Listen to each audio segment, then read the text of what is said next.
ta thaili nak kawan pe lai hrem hun a akhalta chuti mi tampi ni an fa tur in an shum an ai leo a chun ko uni chun akhal tak diam chuka achun keizong kamhu min ha bantuk chun ama bantuk te in tur in na khopi achun fa tur in ka khum len ve jisu ni chun akhal tak cha a ko na khan achun jisu kamhu ti lo atang lai i meitil a hon ichap mi ni chun chung lai a hon ka hon meitil ni chun ka pum palok in akada chi chuti chun meitil ni chun an kada chi pang ko asat ning hi chim ok athalo ka tur in a fak tok i akatan pi tu bom tu dinga ko u ka kol ton i zaiman sanat lai lo ka chung len hi alin tak tak hi si chun hrem hun rim chiakhak ka chon leo a chun ka chon leo na khan arim achia arim achia zia fiang deu in ka hal athud long salo in nga sa theng rim nak man kin a theng deu mi rim kha ka thai a har to khin ran chang vatam pi khi athut khin hai tha selo chu kau chu da kan lo lai ka ti meitil ni batak te i akan kang hu a chun chikhat lo a akan kang tu chu thil dang ni a chap chi ri mei long salo in mei lekat ni akan kang hrem hun mei kang asat ning cha chim nak in ma pum pak ni ton a hin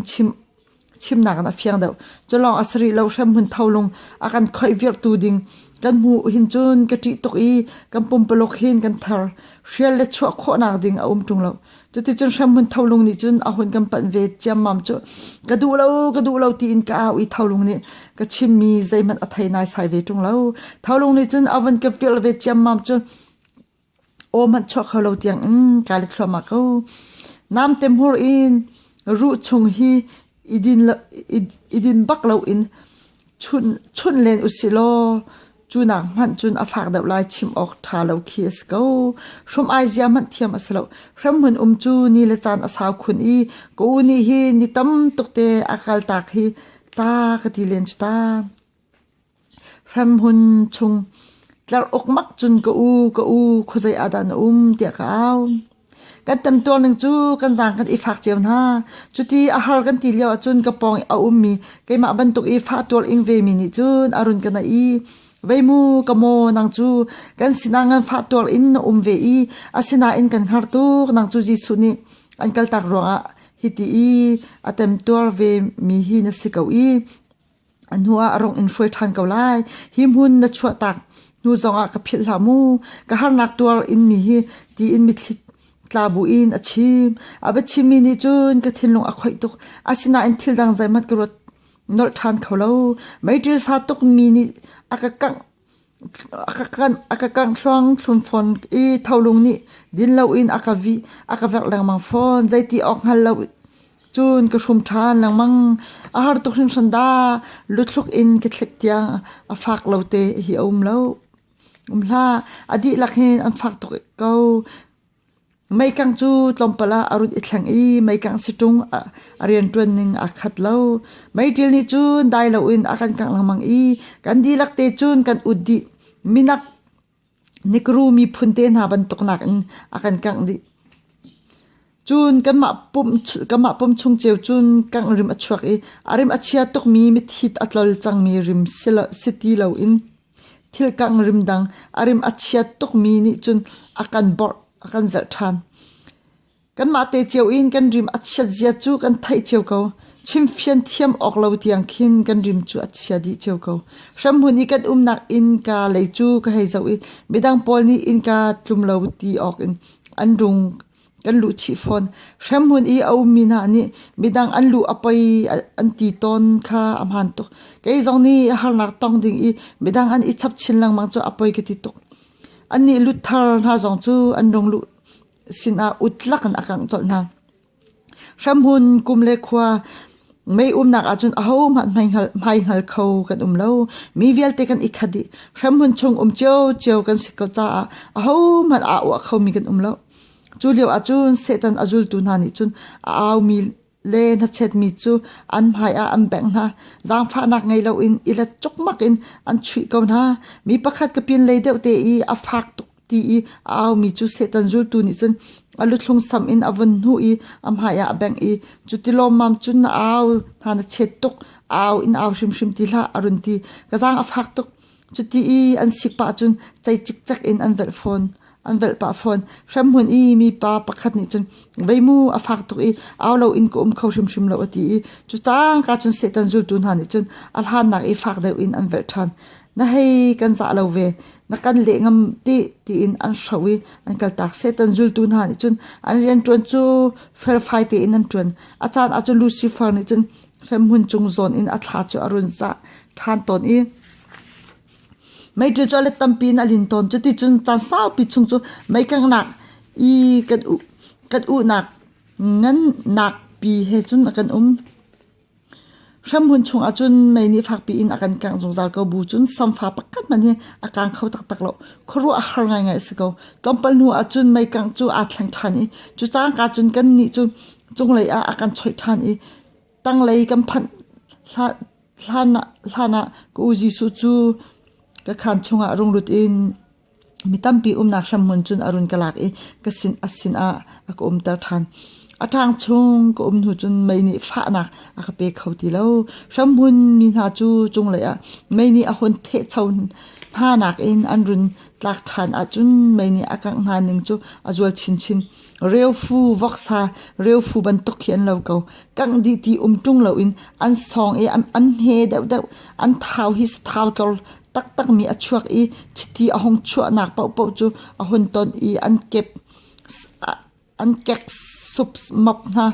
sa thau buan bra an hong chuak chun khro har asimi chu an ma chong in ahong chuak mi chu thau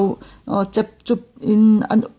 i fi nu ngai si afa tok rong i a long wang mi kip chu sa thau a thau ngai mi ni chun an kut hen ke asang chi na i an kut le ke ten ha ada chi na an ke le an kut le an pum asang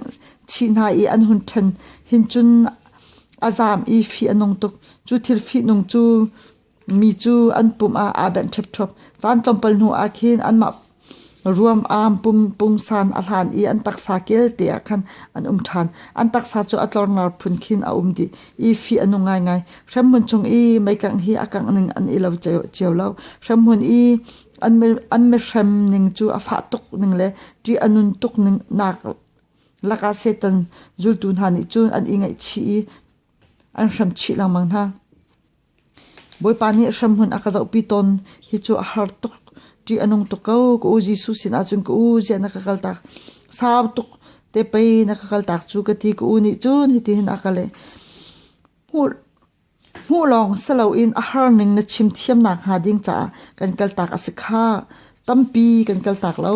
minute lom te chung long pai kan kal tak ko chu te akati kai ni minute lom te chung long mo na kakal tak ara tuk tung ka ti ve ko uni chun a har tuk i chan sau pi asirwa na ti asikha shramhun a chun antam in nak hi a chan sau ter chap asalai lung le thai nak ni a khol halai ti khol ban tuk in ti nak ase hi min ha ni him velai an nun leo a khap nak hi chan sau pi ka tu apiak na a ka kol du lo min ha kai ma nak in velai len ngan sumpa nak tu a thim deuh min ha an si an hu deuh hoin ha a chun hinak e alatam pin a harmi kat mai al chunga an dilak in kathak na lai chumhun a chun jung zalin an changlai bethlam angan pakul am he thaili how man an chuak khauti lai lo ti akati ramhun ti nong chung ko leo i kapong i min ha kha ka phin ha lo ka sang am fak tu i ramhun har ning chu amu tu men nak chun atla min ha ni fyang de in an halai kai ni cái mà sim zong này achim nak long chun kan phak kan cham ho chi tak a chun chim le mu so nak in a fyang de ngai sham hun akal pi chung chu asaw tok in kroi akasim tok i kir than jok ka du kam hu mi chung a hin chun ngan fa atur ngai ngan fa atur ing mi leng zai man hi mu ok lo kan na thai phak chung hi chu ta thong le a har tuk ti thong na khat mi asim nor khotuk ku ni chun akut in akatla i akathel pi than drakun ke le lam chung a chun aka phak pi volei chung a dra akal pilai tia ka ngai I azai nem nam cho sinem nam lo mi bu pi nak adok nak lei ato lei chu akphan pi than khro hal in zaitin da ku khaka lei akhan na kakal pi than kan kir than chang ro lai ti nalaka jang phanak te in valei le ak kir pi than chang ko ka akasim tok chang te kanol ku ni chunu te mitam pian nak hun khi kan kal pi tari lai hin hu chun hu achun kan kiral pi chang lai te akti chuti chun san bu te ku chu ka chu than chuti chu mi fi por nak hun khat adong chem nak kam va phan ku sina ku sham hun a hing ka kal tak ti hlamu te jang fa kanol a ka kal tak so lai ti ka phang tok tu nak I min ha chu mi pin mi fir an ti mi alang in mi fir kan ti thil film hang si way au pol ni an tlai mi pol an nak hi ase chukai min ha mitam pi cha an hai akeng le an kut ha a hin an vel ha nak I ma pe si do khi an leng luang ha chun kut kem ngai min ha zong chuka chun tampi an thil film hang mi phun nu he pa he cho chi in an khadang ban tok in an chunga sham nak chu afa ngai sham hun hu chu kazan tok kazan ruanga mu lo kho se ni aslo aka hroi tu nol ne phone banram akal pilio a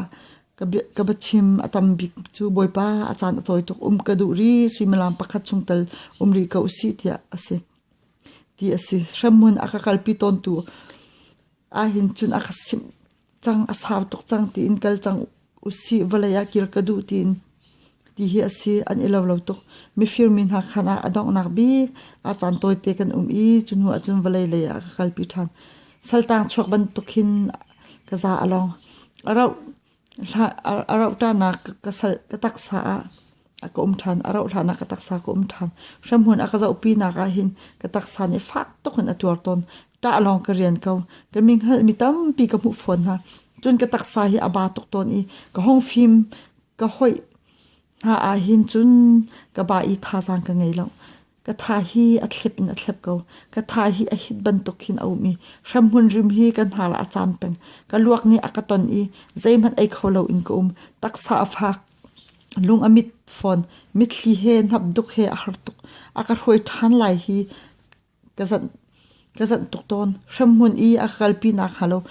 pathian sin afak pi in thla ka chamton mo boy pa ke manak I a pe deu mi ke manakan anol nanol angai min ha midang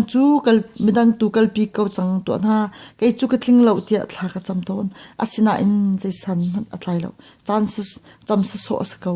ka hal na chu san atlai lo I mitling lo ngai mi semhat ning lo boy pa ne shamun akaza pi lang mang ban tiel mang in setan tok fornak boy pa ne shamun akaza pi tung achun setan ni aka hot ngai I tok fornak phun mang in aka tok for